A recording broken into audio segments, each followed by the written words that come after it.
Hi everybody, it's time for another story by Grandma. I hope you all had a great day. You might notice I'm wearing a little badge on me today. It says, I don't have the virus. I went into a doctor's appointment, and before they let me in, they had to take my temperature and my blood check and all kinds of things. And then I got approved, so I'm wearing my badge. The first story we're going to do today is Curious George Takes a Train. Now, I think a lot of you have probably heard a lot of Curious George stories because there's a lot of them. But how many of you know anything about Margaret and H.A. Rey that wrote the book?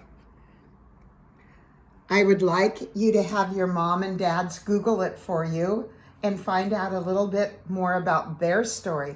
It's very interesting. Margaret and H.A. Rey were living in Germany during the time of the Holocaust, and they would have been killed, but they escaped. And you know how they escaped? They left the country very dangerously by bicycle. It's a good story, and that is something you'll want to look into more. But when they arrived in the United States, they decided they wanted to do something fun for kids, and they started writing books. This is George. He was a good little monkey and always very curious. Right here he is.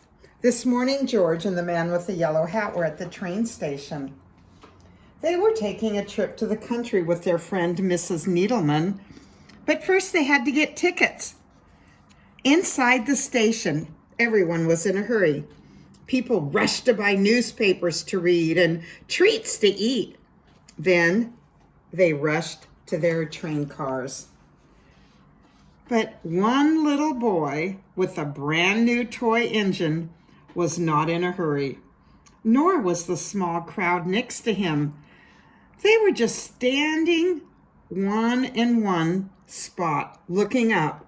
So George looked up too. A trainmaster was moving numbers. Hold on, let me put my glasses on. A trainmaster was moving numbers and letters on a big sign. Soon the trainmaster was called away, but his job did not look finished. George was curious. Could he help? So George jumped up in a flash, and then, just like that trainmaster, he picked a letter off the sign and put it in a different place. He took the number 9 and put it by a 2. George moved some more letters and more numbers. He was glad he was such a big help. "Hey!" yelled a man from below. "I can't tell when my train leaves." "What track is my train on?" asked another man. "What's that monkey doing up there?" demanded a woman, and she did not sound happy. The trainmaster did not sound happy either. "Come down from there right now," he hollered at George. Poor George, it's too easy for a monkey to get into trouble.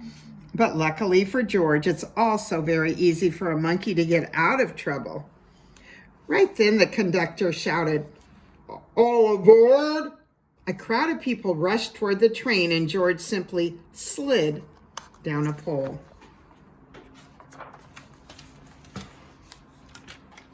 He scurried over a suitcase and squeezed with the crowd through the gate. There he found the perfect hiding place for a monkey. The little boy with the toy engine also ran through the gate. "Look, Daddy," he said, "a train." His father looked up. "Come back, son," he yelled. "That is not our train." Uh-oh, it could be a problem. It was too late. The gate locked behind him, and the little boy began to cry. He saw the boys. George peeked out from his hiding place and saw the boy's truck roll toward the tracks, and that little boy was running right after it. Ooh. This time George knew he could help. He leaped out of his hiding place in the trash can. Fast he ran. George grabbed that toy engine before the little boy came too close to the tracks. Whew, what a close call. That's very scary, huh? I wouldn't want to have him hit by a train. When the train master opened the gate, the boy's father ran to his son. The boy was not crying now. He was playing with his new friend. "So there you are," said the train master when he saw George. "You sure made a lot of trouble on that big board." "Please don't be upset with him," said the boy's father. "He just saved my son's life." The people on the platform agreed. They had seen what had happened and they started clapping and cheering. George was a hero.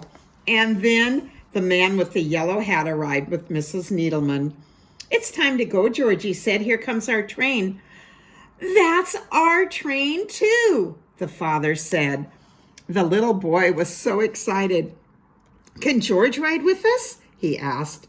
That sounded like a good a good idea to everyone. So the train master asked the conductor to find them a special seat. And he did. They both got to sit right up front with the conductor. And that's the end. I hope you've enjoyed the story about Curious George. I don't know if any of you ever get in trouble for just being curious. I used to get in trouble a lot, but I never wanted to be bad. I always wanted to help, just like George.